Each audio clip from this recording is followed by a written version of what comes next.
महाराष्ट्र, गुजरातसह देश-विदेशात नावलौकिक प्राप्त केलेले नवापूर लाईव्ह न्यूज चॅनल 5व्या वर्षात पदार्पण करीत आहे।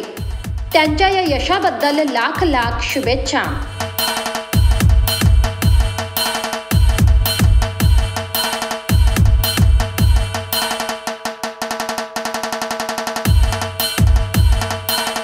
शुभेच्छुक मनीष दिनेशचंद्र चौधरी, मितेश दिनेशचंद्र चौधरी तसेच hotel Rangavali beer bar and permit room Navapur, hotel Kunal beer bar and permit room Navapur.